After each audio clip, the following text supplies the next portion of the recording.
Bonjour, bonsoir tout le monde et bienvenue à cette 139e capsule de l'école du Vortex doré. Mon nom est Daniel Letourneau. J'habite le Québec et je travaille avec M. Jean-Luc Tauron du Mali. Aujourd'hui, je veux parler de la Fédération intergalactique des planètes libres et ce qui se passe sur cette planète, la Terre, comment ils gèrent la Terre. Premièrement, tout ce qui vit sur la Terre en 3D sont considérés comme humains. Alors, il y a des humains comme nous sur la Terre, il y a des géants, il y a des reptiliens et il y a des petits gris. Les reptiliens étaient ici avant nous. Alors, pour eux, les vrais humains, c'est eux et non nous. Nous avons été mis ici sur Terre par les reptiliens pour les servir. Alors, eux, ils considèrent que nous sommes leurs serviteurs, qu'on doit les servir. C'est pour ça qu'ils ont créé des gouvernements, qui ont créé des systèmes de justice, qui ont créé la police, qui ont créé l'armée. C'est pour que nous soyons endormis et que nous travaillions jour et matin, payons des impôts pour eux qui nous mènent. Et la raison pourquoi ils nous ont mis sur Terre, c'est pour nous manger. Je sais que c'est un peu gros ce que je vous dis, mais la raison pourquoi ils créent environ 80% de gens que j'appelle des portails organiques.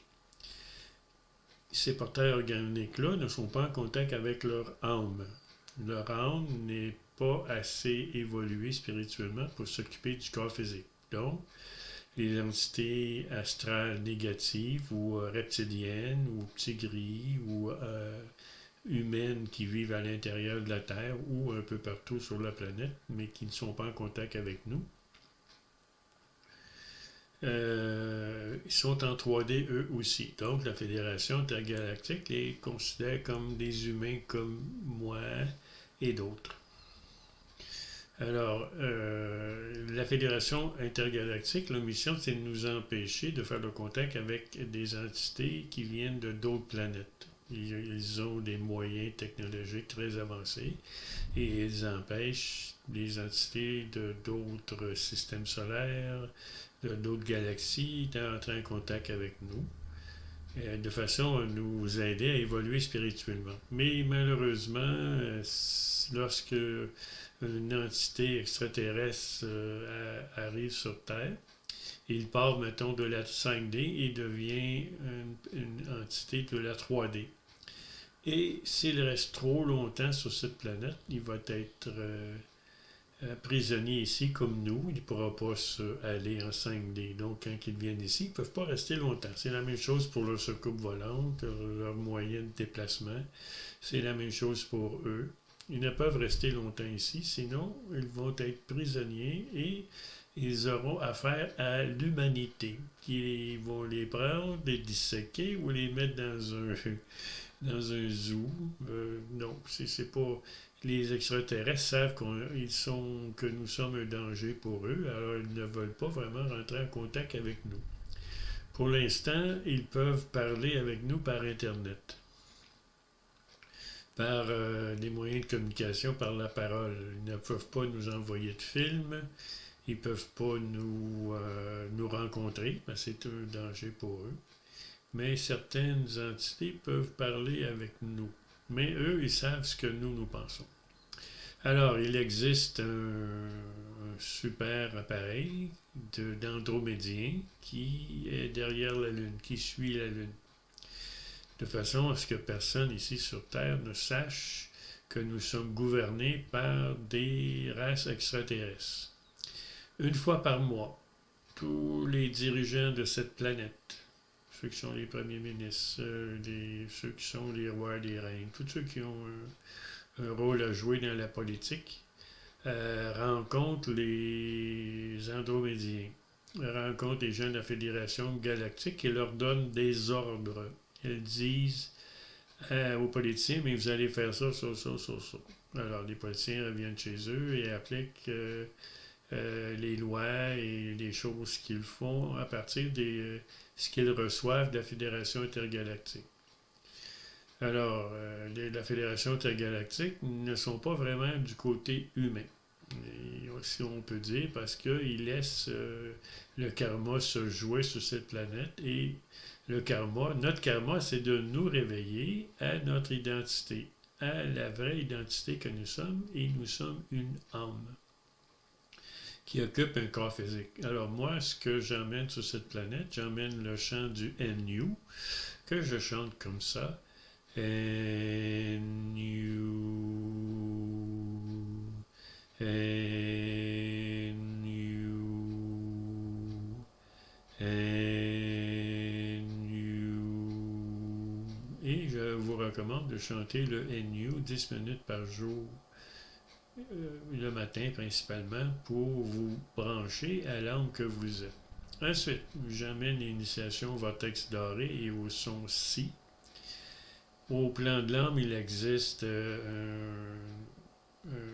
entité qui est le représentant de la source, et son nom c'est Satnam. Et lui, il crée des mondes inférieurs. Les mondes de l'astral, le monde du physique, le monde du causal, le monde mental et le monde du subconscient. Ces mondes-là, c'est des mondes négatifs. Alors, ces mondes-là sont là, ont été créés pour que l'âme que nous sommes prenne l'expérience dans la dualité. À mesure que nous avons des vies dans les mondes inférieurs, notre âme évolue. Lorsqu'une âme a beaucoup d'incarnations dans les mondes inférieurs, là ici je parle de 8,4 millions d'informations, alors elle peut se libérer ce que j'appelle des mondes inférieurs. Alors lorsqu'elle est réveillée spirituellement, qu'elle sait qu'elle est autre chose qu'un corps physique, autre chose que des émotions, autre chose que de la mémoire, autre chose que des pensées, des croyances et des idées, alors un guide universel apparaît. Ce guide-là va vous donner un mot secret, va vous guider pour que vous vous libériez des mondes inférieurs. En tant qu'âme, je parle. Alors, là, ici, on est à la fin de l'âge de fer. Elle va se terminer en 2030 et en 2030, nous allons commencer à être dans la première partie de 8 de la quatrième densité. Alors, au cours des prochaines 7 années, il y aura beaucoup de révélations, les gens vont se réveiller énormément et ils vont commencer à quitter ce que j'appelle la 3D ou la matrice terrestre dans laquelle nous sommes et nous allons aller dans une autre matrice, la matrice de la 5D. Ça ne se fera pas du jour au lendemain, ça va prendre plusieurs années avant que ça arrive, mais si vous vous réveillez, ben ça veut dire que l'âme que vous êtes une vieille âme. Alors, vous ne serez plus attaché à ce que j'appelle la 3D. Vous allez aller en 5D, ou si vous êtes vraiment une vieille âme et vous avez l'initiation vortex doré, mais vous allez vous libérer de ce que j'appelle les mondes inférieurs, les mondes de la dualité. Lorsque vous êtes libéré des mondes de la dualité, vous vous retrouvez au plan de l'âme, alors la source va vous donner une mission. Des missions. Alors, ce que vous allez faire, lorsque vous avez une mission maintenant sur Terre, ben, disons que vous allez créer ce que j'appelle un corps temporaire qui va vivre quelques jours, quelques heures, quelques mois, et vous allez faire la mission que la source vous a demandé. La mission que la source va vous demander, c'est une mission spirituelle et ce sera d'aider les gens à se libérer des mondes inférieurs. Mais à partir de 2030, tout ça est terminé parce que l'opportunité de se libérer des mondes inférieurs a commencé là à peu près 3000 ans avant Jésus-Christ, 3102 ans, et pour que les guides universels travaillent, il faut être dans ce qu'on appelle l'âge de fer. Alors, cet âge de fer se termine en 2030. Et ensuite, ça va prendre 26 000 ans avant que l'âge de fer revienne et que les guides universels puissent vous libérer des mondes inférieurs. Alors, je vous souhaite une bonne journée, une bonne soirée et à la prochaine.